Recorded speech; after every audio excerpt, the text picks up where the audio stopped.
is the North End. This is the North End.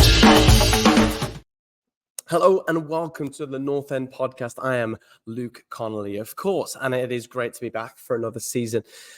Of course, we've got a couple of things to do, and because I'd say 80% of the following now are Aston Villa loyal fans, which we love, we thought we'd do a season preview, but I am just one man. I'm not able to do this on my own, so I needed to bring in some help.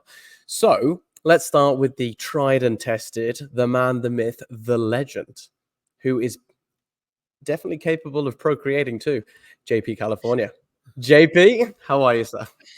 I'm good. I've had better days. I'm a little bit on the sickness today, but I'm feeling I'm getting better. I'm doing a little bit better right now. Good to hear. I heard you. Obviously, we've started our pods, our kind of season pods. Back. So if you're all listening, make sure you follow along. Every Sunday at 8 p.m. we'll be going live, and you can listen live, or you can obviously catch us after the performance on the Sunday roast. Fingers crossed everyone will turn up. Dave Combrey is already 0 for 1. So if we can get it all the way to April, I'll be stoked. If we can get Dave on before December, I'll be stoked, to be honest, because the guy's ridiculous. Now, obviously, I'm really excited to chat about this, JP, and I think we've got so much to get into. I don't know if I'm excited, if I'm not, but I'm really excited to get our guest on. So this guy is the creme de la creme. You know, you see a lot of fans out there, and you see some knowledgeable fans, you see some cool fans, but you don't see fans that have both the knowledge and the looks, right? So, ladies and gentlemen, let me introduce the man myth, Matthew Cayley. Matthew, how you doing, brother? Good evening, gentlemen. Well, firstly, what an introduction. I don't think I've ever had anyone talk about me like that. So thank you. It's an absolute honour to be on the show, gentlemen. Obviously, been watching from afar, obviously, two fellow Villa fans, and it's an absolute pleasure to be on today. So thank you very much for having me. No, it's an absolute pleasure to have you. Matt, I was going to introduce you, but I thought, why don't you do that? I'm going to say quickly, just move your mic away just a little bit. Sorry. There we go. Yeah, that's better. You can pull it down so it's not on your eye. There we go. Lovely. Yeah, so a little bit about myself. Currently the associate head coach at the University of Louisiana Monroe, top 50 in Division 1 right now. In my summers, I'm a USL2 coach, previously Des Moines Menace, and a lifelong Villa fan. So I'm excited to chat to you about Villa. Always can make time for my fellow Villa fans, and anything football, I'm always here for it. I love that. So yeah, Matt, it's great to have you. And obviously I feel that between you and JP with his coaching as well, I think we've got a pretty good analysis team here to go through the Villa stuff. So lots to get through, gentlemen. Let's start positive, right? Let's talk about the in. So we're going to go through one at a time because Paul, the wondrous Paul, has put together an individual slate. So we'll go through. Wow. Let's start with the big money in, of course, Onana. So an interesting one, an interesting start here, lads. How, whoever wants to jump in, just jump in. I think you're more than capable of doing that. But yeah, let us know what you think. How about we start with JP? What do you think? I think while the cost is up there, I would like to see it. Would like to have seen it about 40 million. I think the age, the position, the physical stature of the player being 6'5" is definitely what Villa needed. They clearly have a type for this summer, and that is tall, aggressive, ball winners in the air. We needed a center mid. We needed at least one center mid, if not two.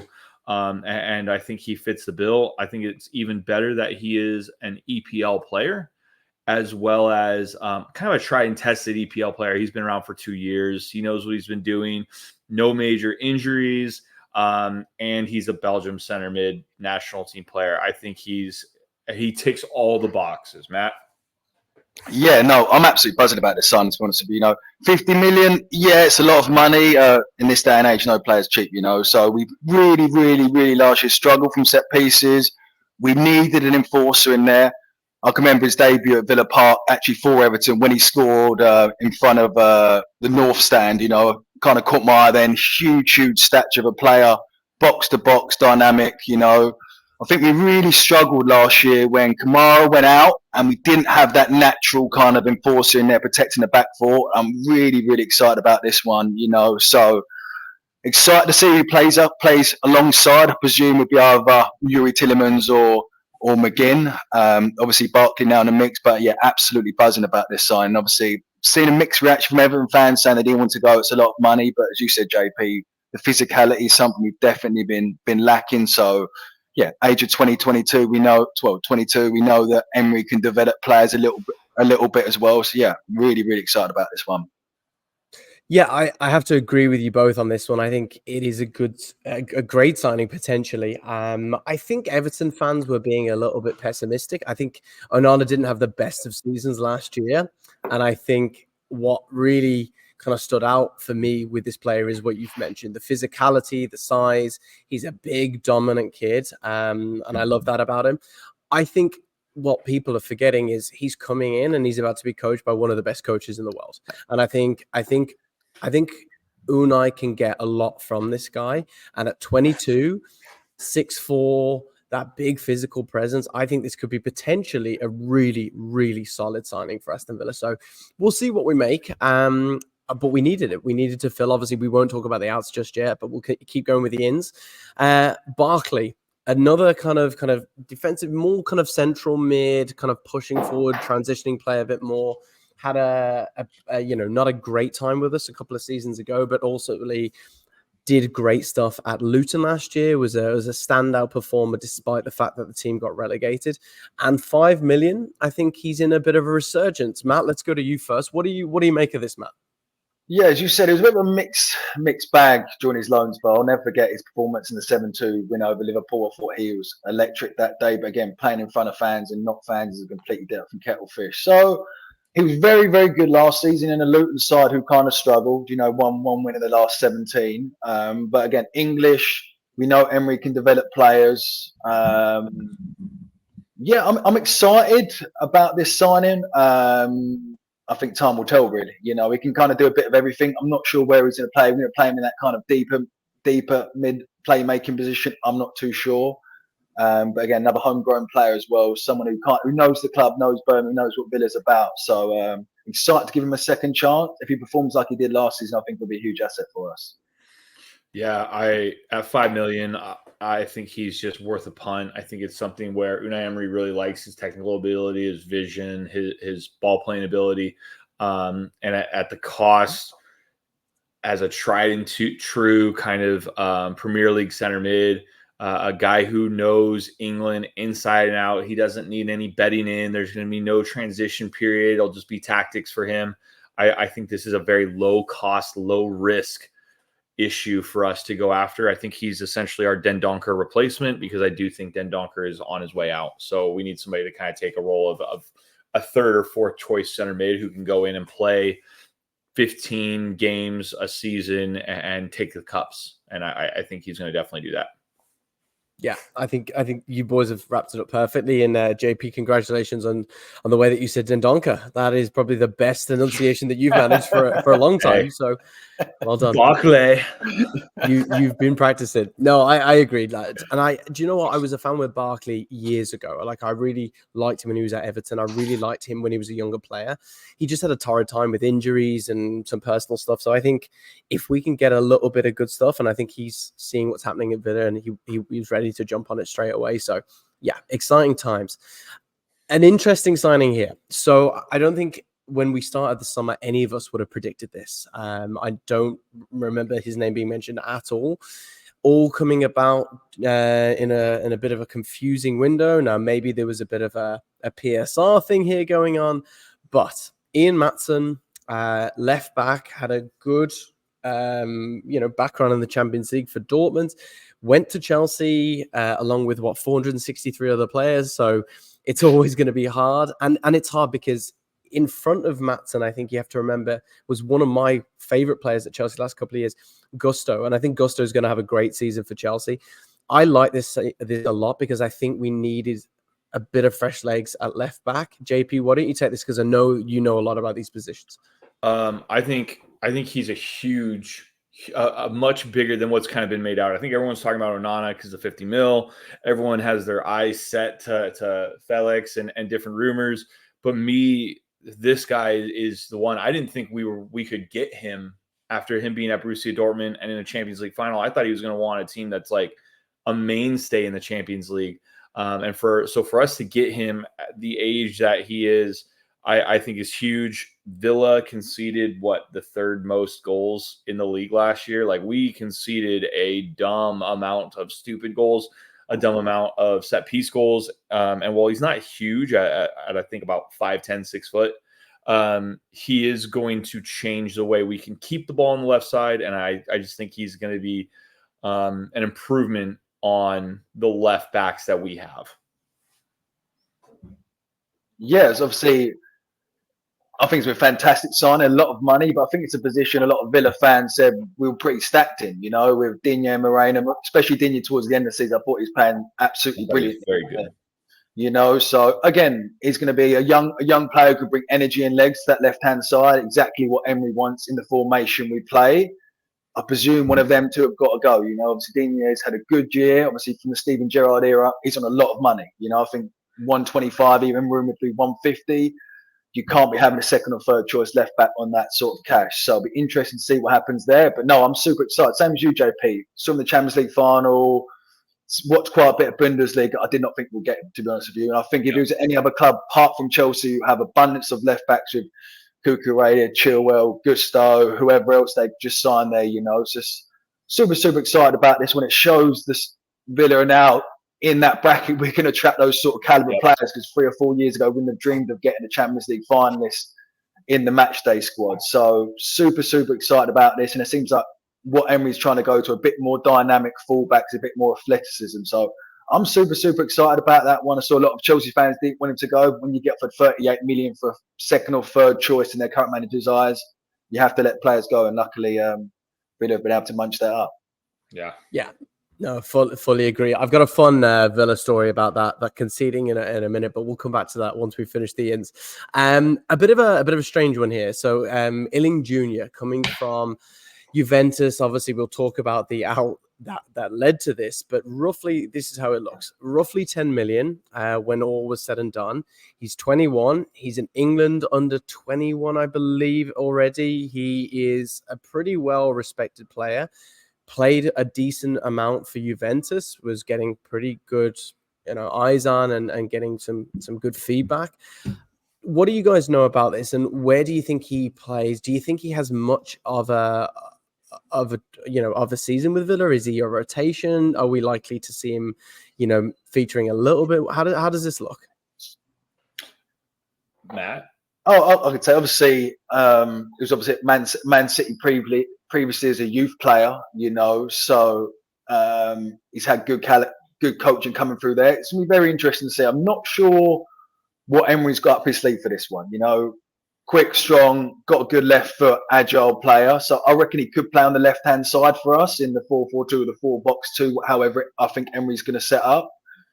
But it looks promising, but I'm not too sure when he's set up, to be honest. We've got so many people on that left-hand side. We've got Rodgers, Ramsey, Philly Jean, Buendia can play out there. It's going to be interesting to see. But again, Unai Emery we trust, good caliber player, so it's excited to see where this goes. I think he's going to be tried and played as like our Leon Bailey, but for the left. I think the way I saw him in the summer was he was a wide left winger. And I could see them like, hey, Leon Bailey isn't playing this game. Let's put Emi Buendia or let's put John McGinn at the right mid where he cuts in and he plays more centrally on the right-hand side. And then Ealing Jr. goes really wide on the left, almost to switch the formation so that you can invert how we were playing and attack a weaker right-sided right back. So I think he's quick, he's fast, he's young, he's the right age. I think they needed to get rid of someone to get Dougie Luiz. So I think this was kind of like not a match made in heaven, but a match where everybody said, yeah, all right, we'll make that happen. Yeah. No, I think that's very fair. Obviously, another player that we weren't expecting, but the Luiz situation wasn't one I think any of us expected either. Now, talking of the Luiz situation, we'll mention the other player, Barrenechea. I'm assuming. Oh, well, I'm not going to ask you, JP, for the love of God. So, all I know about this lad from little bits I've seen of him is he's pretty aggressive. He's got that kind of tenacity about him. He's a smart player on the ball. Maybe a little inexperienced, still got a lot. And obviously, you're coming into a position that we have a decent amount around him. You know, Barkley can play that DM. We obviously talked about Onana. We've got who we mentioned earlier, the French lad,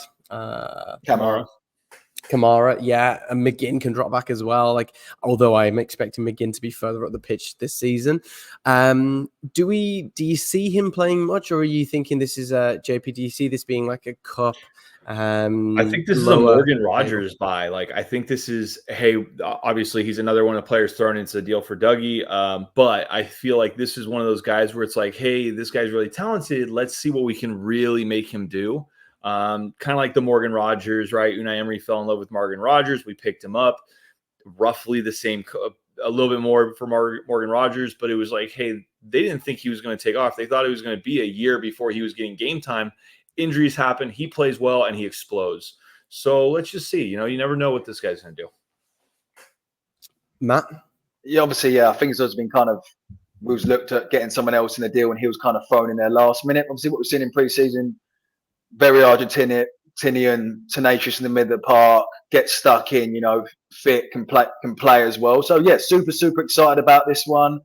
I think as all Villa fans know, towards the end of the season with the Conference League run, we were down to the bare bones, weren't we? You know, we were struggling to get a full 11 out there, youngsters on the subs bench. So we knew we needed to bulk the squad up. So I think he definitely fits into that category in his JP. If he comes surprisingly like a Morgan Rogers, wow, what a bargain that will be, you know. So huge. Super excited to see what he can do. From what I've seen from him, I think the Premier League will be a bit better for him. It's a bit quicker pace, not as slow as Serie A. So, no, I'm super excited about it. From what I've seen so far, I'm not going to say I know lots about him. I've kind of seen a few clips on him. So, I guess time will tell on this one. Yeah, no, I think good feedback. And just to support with some stats here, I was looking at his last 365 days, and it makes for decent reading, right? You know, passes attempted 60.93 per 90 minutes, completions about 85.3%. Tackles about 2.5 per 90 minutes. You got blocks 1.5, which is a bit lower, but then you've got, you know, clearances 1.95, so almost 2 clearances a game. So he gets himself around. He definitely has that ability. I think it is definitely a player that's going to have to learn and going to have to kind of grow with the squad. But I think it is right now. I think it's exciting times with Unai at the helm. He's someone who can get the best of these players, and that's why we've seen links to players like Lo Celso, because he managed him and got the best out of him. And this is a player struggling at Tottenham now. So, yeah, I agree. I think this is going to be a really, really exciting one. We'll go back to interesting players. Leauge. So, obviously, a player that we let go. For those who don't know how this worked, we sold him and there was a buyback clause on the player, which basically has meant that although we bought him for 18 million, there was a 30% sell-on clause, which meant that 30% came back to Villa. So the actual amount we paid for him is 13.5. So I think what's ultimately happened is they've paid us for basically a year-long loan, but it's not been like transitioned in that way. We've come in with a good offer for him. We've obviously told him, hey, listen, we gave you that year. We want you back. And he knows the club. I liked him in the preseason last year. And I think, I'm not sure about you guys, but I was shocked to see him leave when he did. Matt, I want to come to you because I know you're a fan of this player. I think he's very exciting. I think he's tenacious. He's rapid. He can play in multiple positions. He seems very confident. What do you make of him from a D1 coaching perspective as well? Obviously, great time last summer at the meetup, you know, and I think we kind of realised he got a lot of minutes when he started all 3 games in America. I was really excited. Fast, direct, can play, as you said, both sides, got 2 feet, take players on. Obviously, kind of one of those dying arts, you know, as a winger, direct and get at people. I don't think we see that anymore. He can go in and out. And I was really, really shocked when we let him go. Only thing is I can see is Billy, he kind of said, hey, I want to play. And Unai kind of accepted that. And then obviously that's why the buyback was inserted. And he had a fantastic year in the Championship, tore it up. And now I'm really, really excited about this one. I think he's a bit of a dark horse. So I don't think people know a lot about him. Maybe Championship viewers will know that. But he can play both sides. He's got the work rate. He's got the athleticism, got an eye for goal. I'm really, really, really excited for this one. So, again, Unai we trust. We know he knows how to develop those wide players. Obviously, developed Morgan Rogers. Liam Bailey's coming to a new game. And obviously, the RB kind of fits and spurts. And no, I'm really, really excited about it. As you said, a good deal. He's kind of got the experience. And it's a big one. Really, really excited for this young man. Yeah, I'm really excited to see what he's going to do this year. I think this year is going to be a little bit of the betting into the higher level of the championship, the league and the Champions League. My personal opinion is I think he's going to flourish next year. I think next year is going to be his breakout. I think this year is going to be, hey, play this way, get this going, and then bam, I think he's going to explode next year. So yeah, I'd fully agree. I think he wants to get minutes. I think he's seen what happened in the last year. You know, for him, you know, watching the team that he was at for so long and then keeping an eye and then seeing what Unai did for us in that season, he's interested. He's in on this project. That's why he's come back. Just for anyone that is wondering, 32 games in the Championship last year, 12 goals, 6 assists. A very, very good player. And I know Hull were very disappointed. I heard a lot from the fans, like internally, and they were really disappointed to see him go. But, you know, it makes sense. He's got bigger ambitions. So, I've got nothing more to say on this one. I think you guys are absolutely spot on. And I think it's another great little acquisition. Talking of players coming back, Archer. So, again, another confusing one.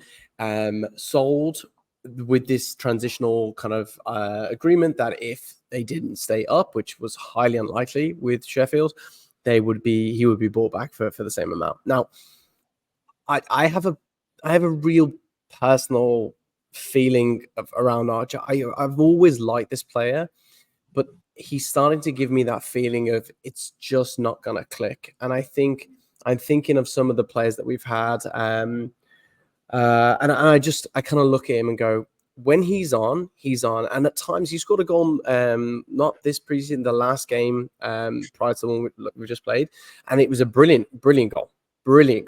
And then he missed an absolute sitter in our last preseason game. So I don't know what to make of this. JP, I want to start with you because I know you've had your criticisms on Archer, and you and I went back on this. So I won't lie. I don't see us doing much with him. He isn't big enough to lead the line on his own. He's only like 5'9", maybe 5'10". He's not fast enough to lead the line on his own. He doesn't have the repertoire. I don't think he has the skill set. So for me, he's a guy that needs to be in a two-man system, a big man, little man setup, if you will, which is what he did at his last club. Why am I blanking on the name? Who is it? Sheffield. He was with like Ole McBurney, and so I don't know what we're gonna do with him. I don't think he's the guy. Like if I put him next to Duran, and while Duran has a lot of, I'll say, enemies right now, including myself, I would pick Duran over Archer every day of the week, even with Duran's issues. So I'm like, I don't know what Villa are going to do besides try and maybe hawk him for another 10 mil or 12 mil to another newly promoted team. I don't know what we're going to do with him. Strong words, Matt. Yeah. Oh, I still forgiving him for scoring against us at Villa Park just before Christmas. I think if we'd won that game, we would have been top at Christmas, you know. So it's got a little bit of a vendetta against him. As you said, I just don't think he's going to do it for Villa right now. I think even when he's played in the two up top, he's not been great. Obviously, we've got Watkins is our main man. You've got Duran, you've got to think of other people. I just don't see him getting the game time. At his age, he's had a few fits and starts of Villa. I just don't think it's going to work out. You know, sad to see an academy player, but yeah, I just don't think he's where Villa want to go. You know, and where us fans want to take Villa. I just don't think he's got it for us. I hope I'm proven wrong. And I can eat my hat in a few weeks' time. But right now, I just don't think he can do it for us. No, I think that's a great shout. And I think, you know, he was given that option, wasn't he, last year? He's like, go and be the top guy at Sheffield, right? Go and help them. And he just couldn't. You know, what did he score? Maybe 4 goals, 5 goals? Sat on the bench a lot as well, you know. So yeah.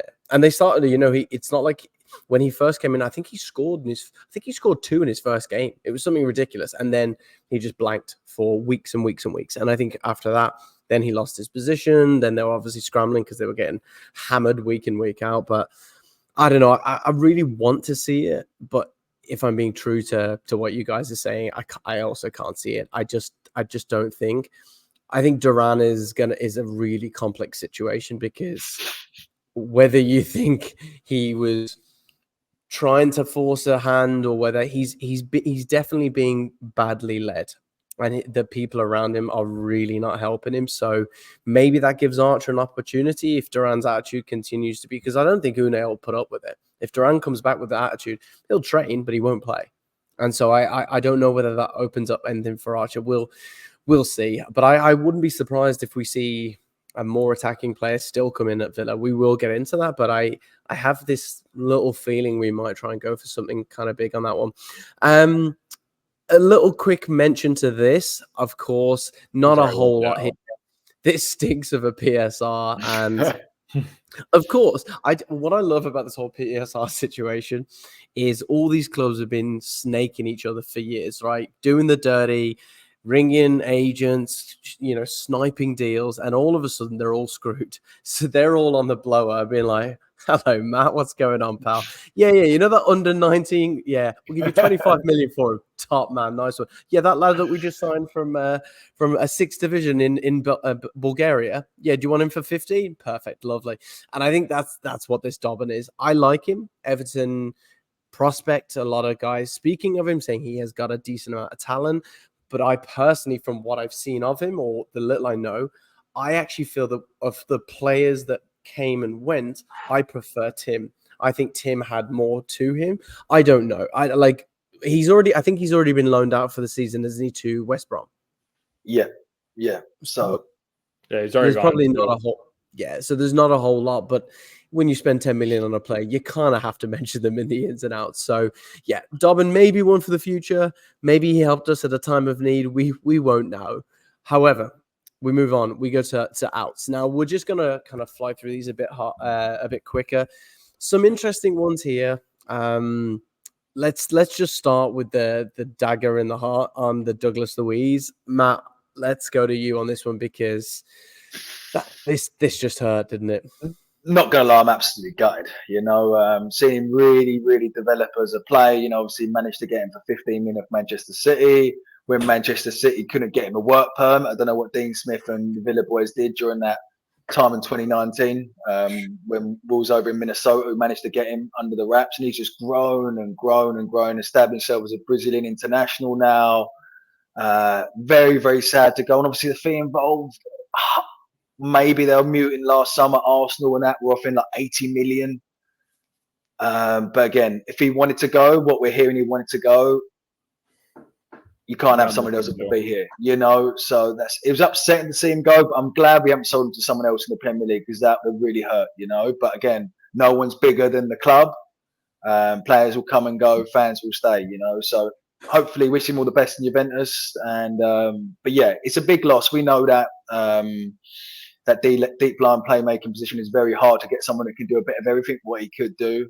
Dead balls were incredible as well. But again, we'll move on from this one, sadly. Besides Emi Martinez and Oli Watkins, I think Douglas Luiz was our third best player last season. So to lose him hurts. To lose him for the numbers that we kind of did hurts even more. I won't lie. I would have rather gotten like 65 million straight cash than the two guys, but I understand. So it sucks because there was a lot of quality moments from him, just really skillful play. And he kind of started to feel like one of those guys who'd grown to be a Villa kid. Jacob Ramsey is Villa. Dougie Luiz was a guy that I felt like grew to be Villa. And so it sucks losing him. Yeah, no, I think that's again, you pair of you been quite astute in how you've analysed that. The Opta from this is bad. Last season he was involved in 15 goals in the Premier League. That's 10 goals and 5 assists. There was only 2 players that did more in the Premier League in 2023. That was Bruno Fernandes at 17 and James Maddison at 16. So there is no doubt that this is hurting, and this is a player that was more defensively under Gerrard, was being pushed forward by Unai, and we were seeing actually his defensive stats were going up. He had 1.7 average tackles a game, so even the numbers were going up, but the attacking return was great. So there is no two ways about it. This one hurt, but maybe it got us out of a bit of a financial hole again. We were in this 5-6 years ago where the club couldn't pay a tax bill, so you don't know with this PSR, you're not sure, and as you went, I always said that this guy always saw a drop off when he was having a Barney with his missus, and you could tell. You could tell he was world class, and then for 2 or 3 weeks he'd go missing, and you just knew she was causing drama behind the scenes. So, and then he left, and who signs for Juventus women? His missus. So, I wish him the best, both in his relationship, which I'm sure is highly toxic, and also his football. But it is hurting. So we're hoping that we can fill those gaps. Another strange one, Diaby, again, out of nowhere. A bit of a stop-start season, if we're being honest. He was fire when he came in, absolutely hot off the rocket, and then cooled a little bit, seemed to lose a lot of his confidence. And then I felt towards the end of the season, he was starting to kind of transition, because I think he'd had that starting role. And all of a sudden, Bailey was playing out of his skin, and he was like, oh, hang on a minute. I need to step up. Even if I'm confident, I need to get myself there. And I think we were starting to see it. I was excited for another season with Diaby. A huge offer comes in, 50.6 million. Off he goes to the Middle East. I've heard the contract is absolutely obscene. Matt, what do you make of this? Again, shocked? When someone offers you, was it 440 grand a week after tax? it's very, very hard to say no. I know he was linked with them before he came to Villa, and I know it was a bit of a toss-up. Obviously, they were offering a lot more money, and he gave Villa a go. I was really excited. He started off really well. Obviously, I was excited for him and Bailey link up. Obviously, at the Bayer Leverkusen days, Yeah. But I think he just kind of faded off as the season went through. We've made profit on him. I'd like to see him for one more season, because he got a good number of goals and assists for a first year in the Premier League, and he's still a young player. Again, I think PSR might have talked a little bit, and we do have abundance players in those attacking positions, so I can see why Unai let him go. He was a little bit wasteful towards the end of the season. I remember the big chance against Liverpool in front of the whole end, and we could have won 4-3 there. There's a few moments, but I would have liked to give him one more year.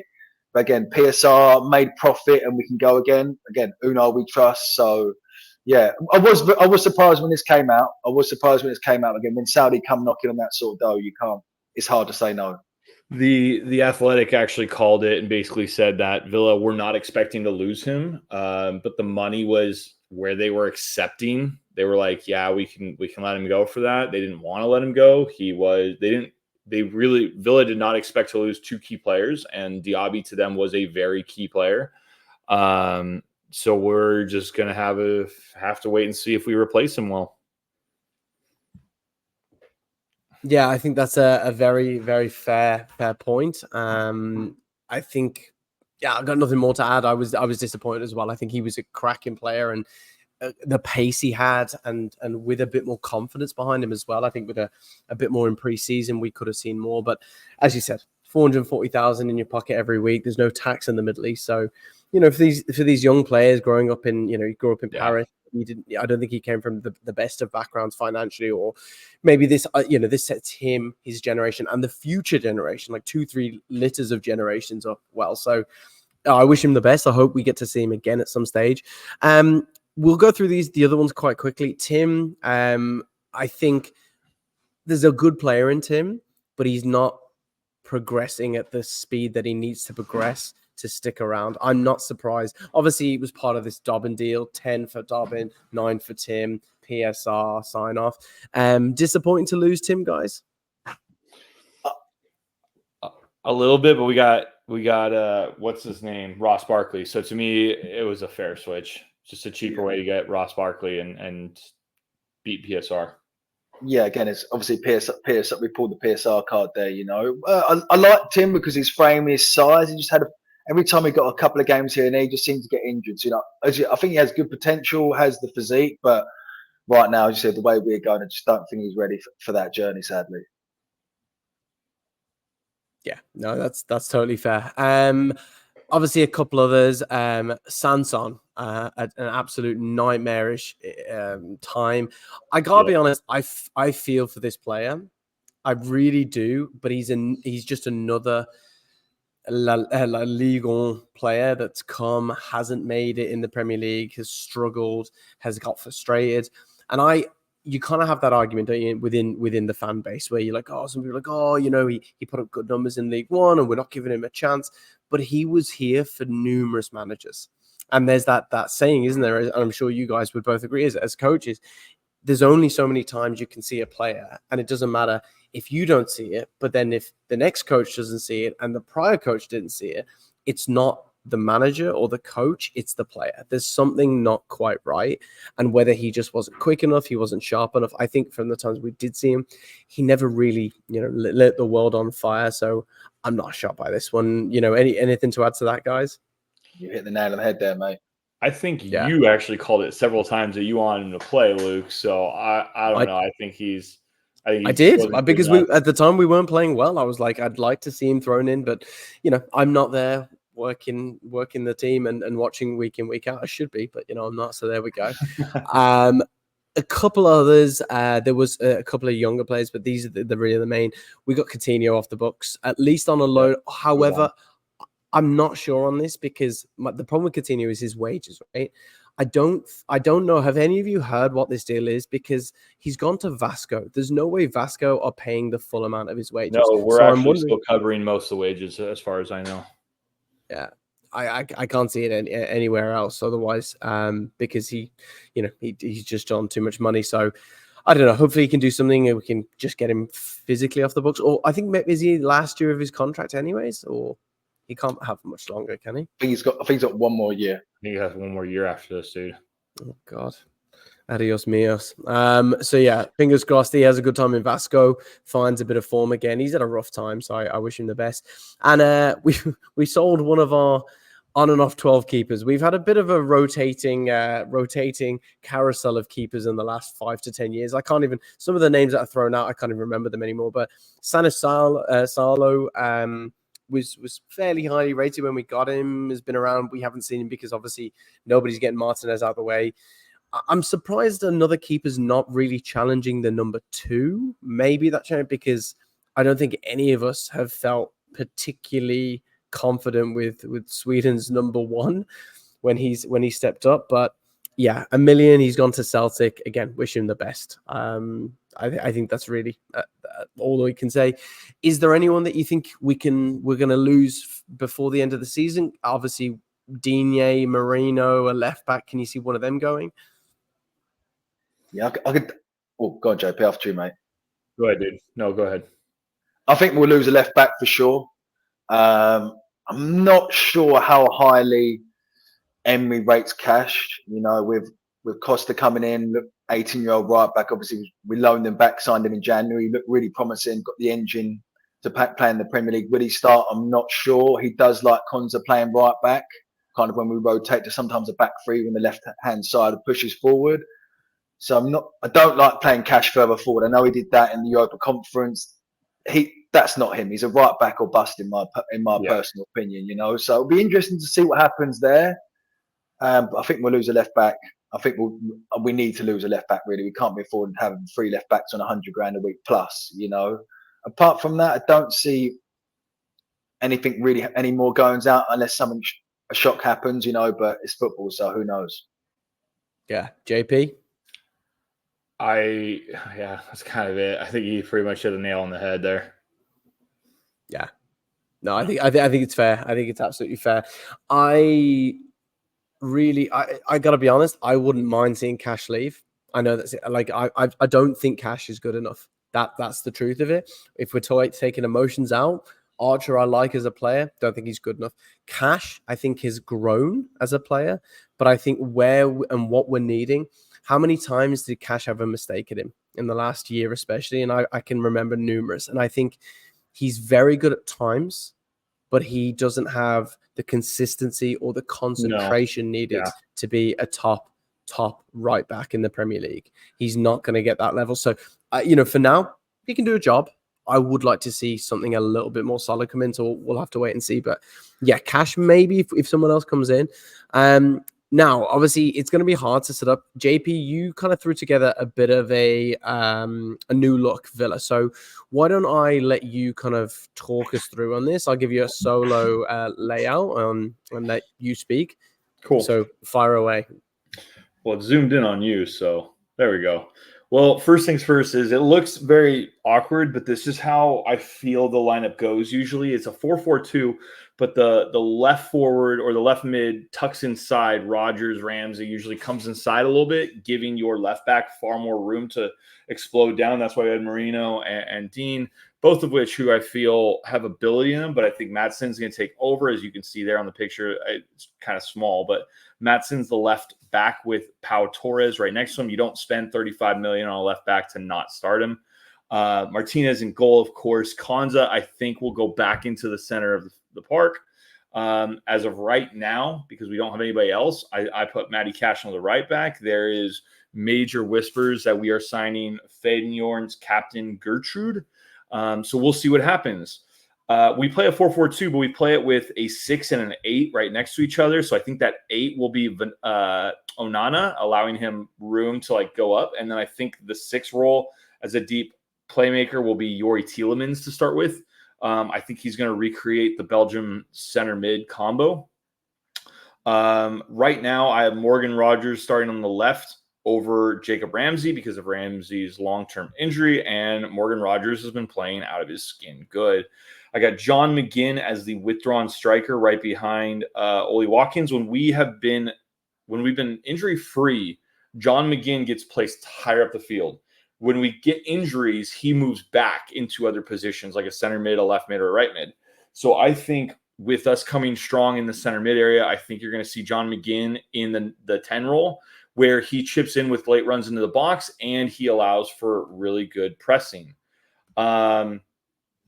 And then on the right, you have Leon Bailey, who plays like a right winger. So you need a really strong right back to cover kind of a one-on-one situation constantly against a left forward. So that's what I have. This is the lineup I'm gonna think we're gonna see against West Ham. Even if we did get Gertrude in before that, I still think you would see Matty Cash at the right back.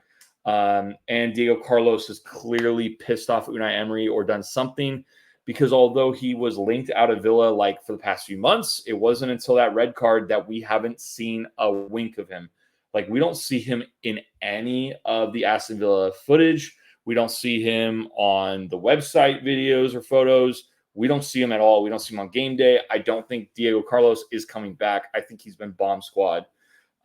So he's out. Konza is into the center back. There you go. Very good, very good. I'm gonna remove you and let Matt. I want you to take it away. Obviously, you've had a little listen there. I did send you it as a screenshot, so you can have a look. I'm intrigued because Matt, you coach. You know, you've got years of experience coaching. You're at a D1 level. You know how players play. I'm intrigued. Like JP, I think really laid out a pretty solid 4-4-2 positioning, a new look. Matt, tell us kind of what you make of this and what it looks to for you. Yeah, it's been very interesting. I think for the first time in a long time, we do have a lot of options, especially going forward. I think I'll agree with you there, JP. I think Matty Cash will start right back for the first game of the season just because he's all we've got there. I don't think Costa's ready unless Unai Emery's put super faith in him like he has in pre-season, starts him off. I'm glad Konza has gone back to centre-back. You know, Pau Torres love his left foot playing out. I felt when he didn't play last year and we had two right footers playing, I think it was West Ham away, where we had Diego Carlos and Konza playing together, we just couldn't get out. We was getting showed onto their left foot and we were struggling to get out. I think Madsen will definitely start left back. You don't spend 40 million on a guy for him to sit on subs bench. In midfield, we've got lots of options. Obviously, I think Onana's definitely going to start in there. I think he may play in more of the sixth position role just because he's just a bit more combative in there. When Kamara comes back, it'll be interesting to say if he partners up Kamara and Onana together. And I think Onana will play alongside Tielemans, kind of as an 8, like a deep line playmaker role.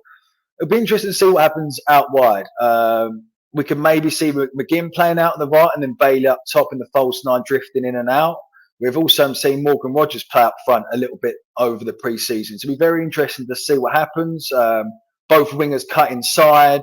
The second striker kind of comes down as well. And the fullbacks really push on. If Madsen comes across on the left-hand side, Cash slides across to make it free across the back, and then the same happens the other side. But no, super excited. 4-4-2 defensively. Personal favourite from me. 4-4-2 block. Very easy to coach. nicer, compact, allows us to have the super high line we have, catching every team offside. Not many teams I've seen have been able to kind of get past our high line. So yeah, no, super excited. I hope Emery sticks to the formation what he had last season. He changed one time last year, and it was Tottenham at home when we got absolutely smashed 4-0. We went to that 3-5-2 he played.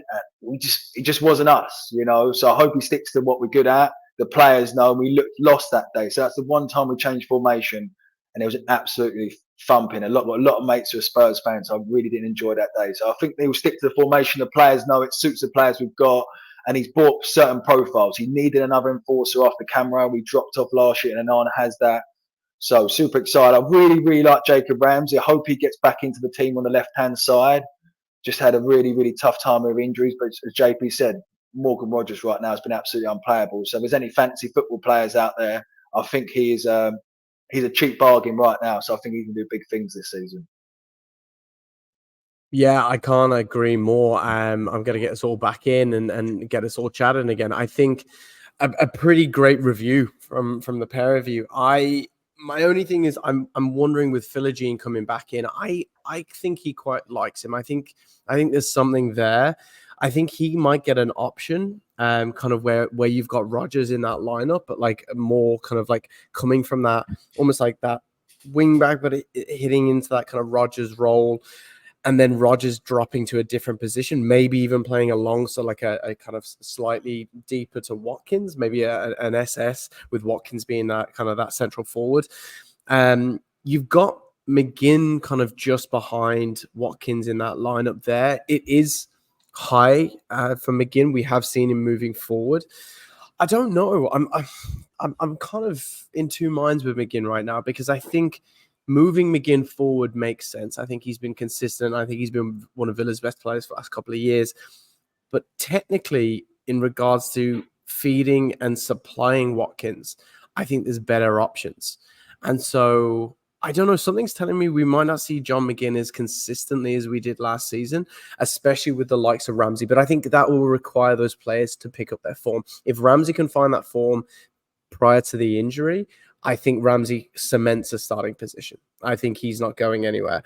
There are positions to be lost or up for grabs. Leon Bailey, he came into it, but if he starts slow again, get ready to see that. Tillemans, again, didn't start particularly quick for us. We know he's got the ability, but sometimes Kamara, he starts up there too.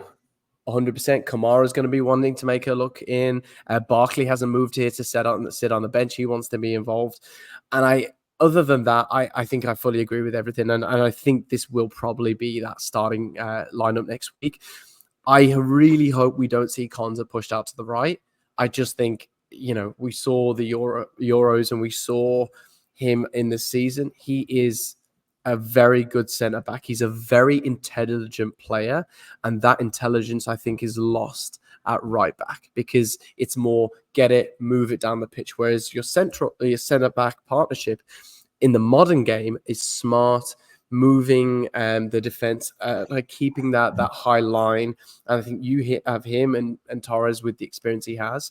I think that's a really solid centre back partnership. And then with Martinez obviously screaming at them, and then we'll see what definitely Maatsen will play, definitely Cash to start, and maybe we can take it to them. But it will be interesting to see how quickly Onana comes up to scratch, because I think if he doesn't find his feet within the first couple of games, I think he changes very quickly for a Kamara or for someone else, because he will feature, but it's just getting him finely tuned and getting him doing what obviously Unai wants him to do. So yeah, I can't agree more. A quick little break, nothing for Villa, but I don't know if you see Fabio Carvalho has left Liverpool and has gone to Brentford, which is an interesting little signature there, especially for a player they were very keen on when they bought, but he has been out on loan.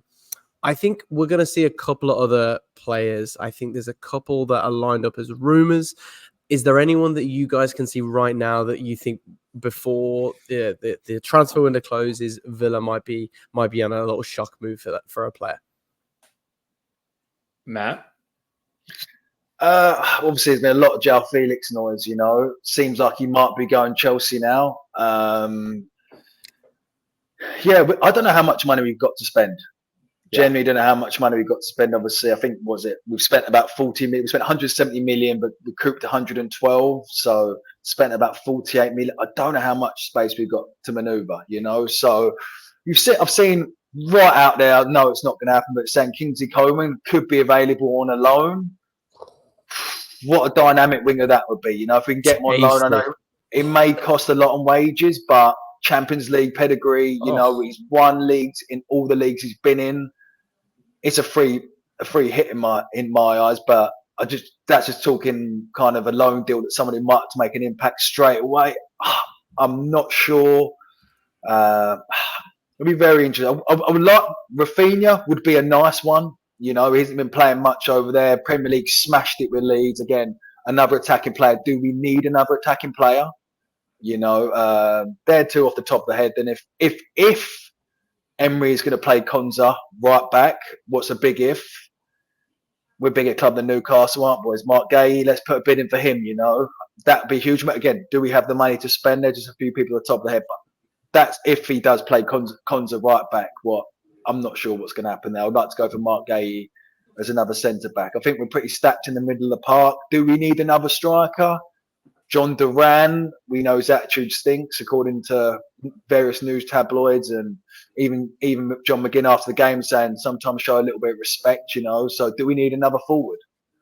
But forwards out there, who wants to play second fiddle to Ollie Watkins right now? So I think there's a lot of ums and ums. I reckon we'll get two more in, but I think we'll probably be maybe surprised who they are. Maybe some players under the radar. We know recruitment now is really, really good. We're targeting those young players up and coming. So it'll be interesting to see. I would love one of those three. Chiesa from Juventus, they're trying to ship him off as well. I would have liked him to be chucked in the deal instead of Barachay or even Samuel Ealing Jr. I would have loved him to wants come. to come. Yeah, that's me. Yeah, that's me being in my fairy tale world. But that's what I would like. But there are a couple of people on top of the head. If we're looking for an out-and-out striker, Benjamin Sesko, obviously, thought he did really, really well at the European Championships. Again, a lot of money. Is he going to play second fiddle to Ollie Watkins? Who knows? But that's kind of my people right now. JP?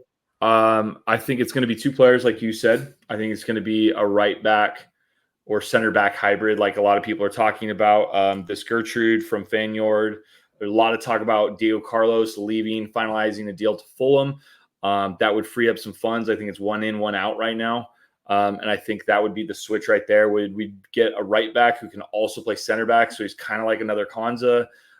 He's not a bombing, winging right back, although he did have something like 7 goals and 9 assists or some crazy numbers, which is wild in my book. And he's a bigger lad. He's like 6'1". We really need that defensive stability. I think we're going to be getting a right back, and then I think it's going to be that they kind of play like a 9 who drops into a 10 role, or almost like a 7 who comes inside. And while everyone, the Villa Twitterverse is brutal, or Xverse, whatever you want to call it. they would sell their left nut for Felix, and they would sell their firstborn, secondborn, and thirdborn for Nico Williams.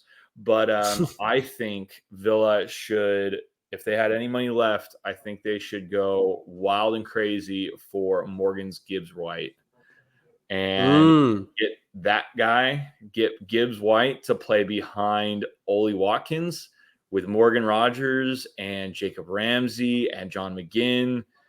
And has size to him. I think he would be the cream of the crop. And I think having him as a starting 10 for Villa would be juicy.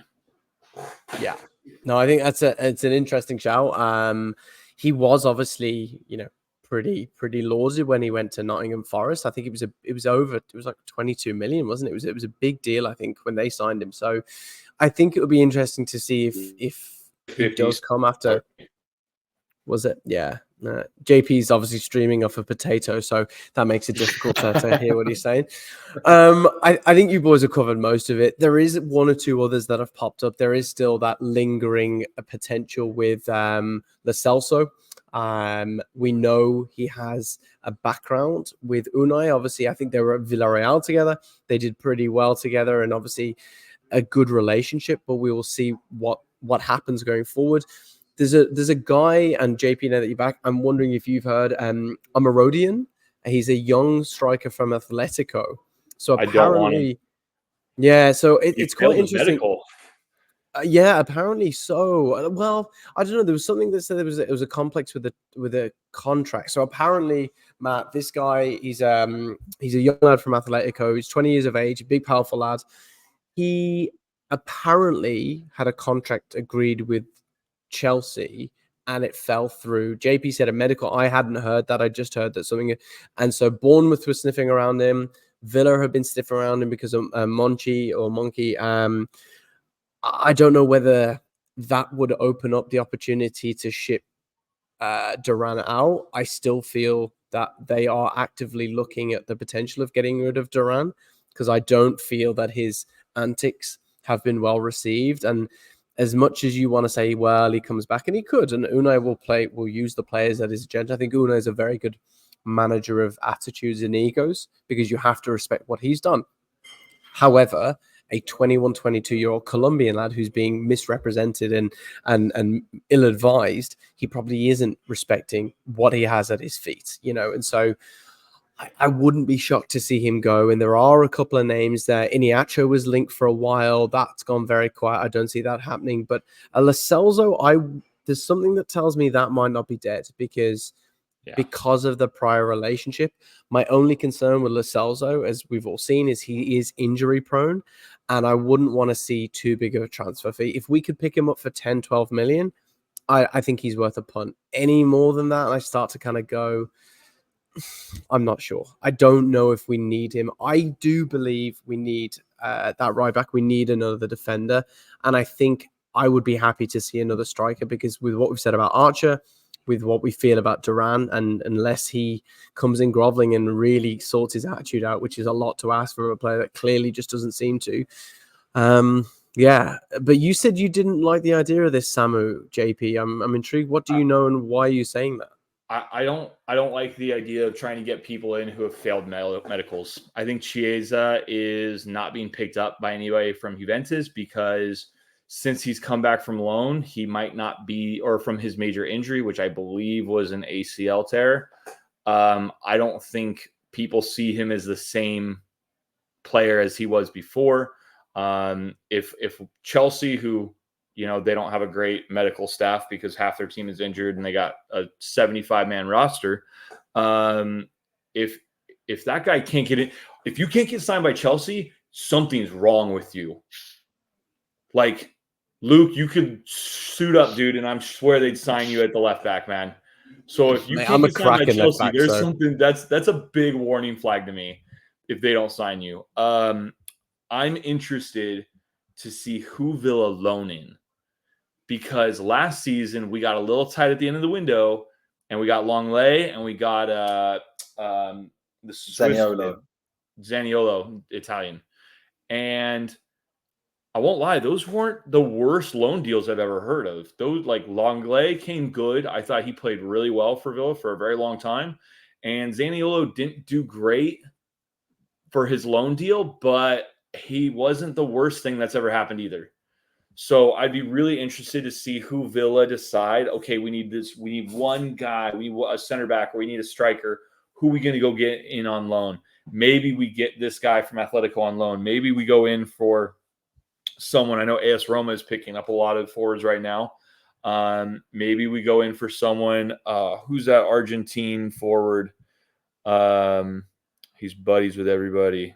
His face is right in my head.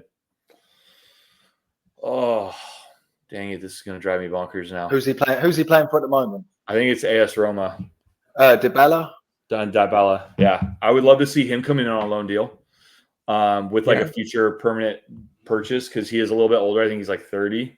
And so if we could say, hey, we'll give you 20, which is probably higher than it's worth, but we want to do a loan first, that might work our way to get us that extra attacking option. I think it's going to be a right back. I think it's going to be a forward, and then it's going to be interesting to see who they loan in. Yeah. I agree with that, Jake. I think if he doesn't get the players he wants, he will utilise that low market. Just fill in those gaps. Obviously, Longley helped us out last season. He scored a couple of goals. We knew towards the end of that, we knew we weren't going to get them. Longley's, they're both on huge wages. But yeah, I think it'd be good to utilise the low market. But I think he's around for about 12 million. There's some clause in his contract. Silky player. I'd be excited to have him at Villa Park. Obviously, he's got a couple of mates here already with Emi Martinez, so that would be an interesting one to see. But there's a lot of people as the window draws to a close. You've got a lot of people at Chelsea that they've exiled with Trevor Chalobah. I'd love to take him. I would love Trevor Chalobah. I would love him. Centre back or back. If you're trying to get rid of him, I'll tell you what, we'll take him off your hands on loan for the season. 100%. I would take Trevor Chalobah versatile. Hopefully, I'd love him on loan. But there's a few clubs who've got a lot of players, like Chelsea. You've got 60-odd players, or how many players? You can't have register them all. So if we can take a player like that off there, 48 players, 48 ludicrous players, isn't it? Unreal. Insane. And honestly, there should be a cap on how many players your club can buy, and there should be a cap on how many guys you can loan out. Because if you can only loan out, let's say you can only loan out 10 players. Well, 5 of that are going to be youth players. So now you only can loan out 5, and you only have a roster size of 25. So it doesn't make sense for you to have more than 30, 32 guys. And to have 48 when you can only roster 25 is ridiculous. There should be some rules in place against that. Yeah, that's one thing I think needs clearing up. The loan system now is being used and abused in my eyes. People are just buying players for the sake of buying players. They know they'll increase in value. They're not going to ever play for the first team. Send them out loan and make a quick profit. And that's what I think we're struggling in England now is we don't have the abundance of English talent because all the lower league clubs are being bundled up with academy players from the top clubs, and the young lads now are not getting a chance to come up. And I think that's why, as a national pool, obviously we're doing pretty well recently. There's not as many players as we used to pick from, and I think that comes down to huge clubs just loaning everyone out, and not giving people a chance, But again, that's a chat for another day. But I just feel like it's not being used in the right way to actually see players progressed anymore. My personal opinion. No, I think there's a lot to be said for that. Just talking about players and who I was just thinking about it earlier, and I just wanted to double check. Arsenal have a abundance of left backs that I can't see them all using. They've got Timber coming back, who is injured, who is more of a right back but does often play left. Jacob Kiwior, who finished the season or was playing a lot of those and kept a number of clean sheets. Kieran Tierney, who apparently is on the way out. Zinchenko, Tomiyasu was also played on the left. So there's an awful lot of players in the Premier League that I would not be surprised to see. And at Chelsea, maybe they'll land us. Arsenal, I'm not so sure. Too. We got left backs. We don't need no left backs.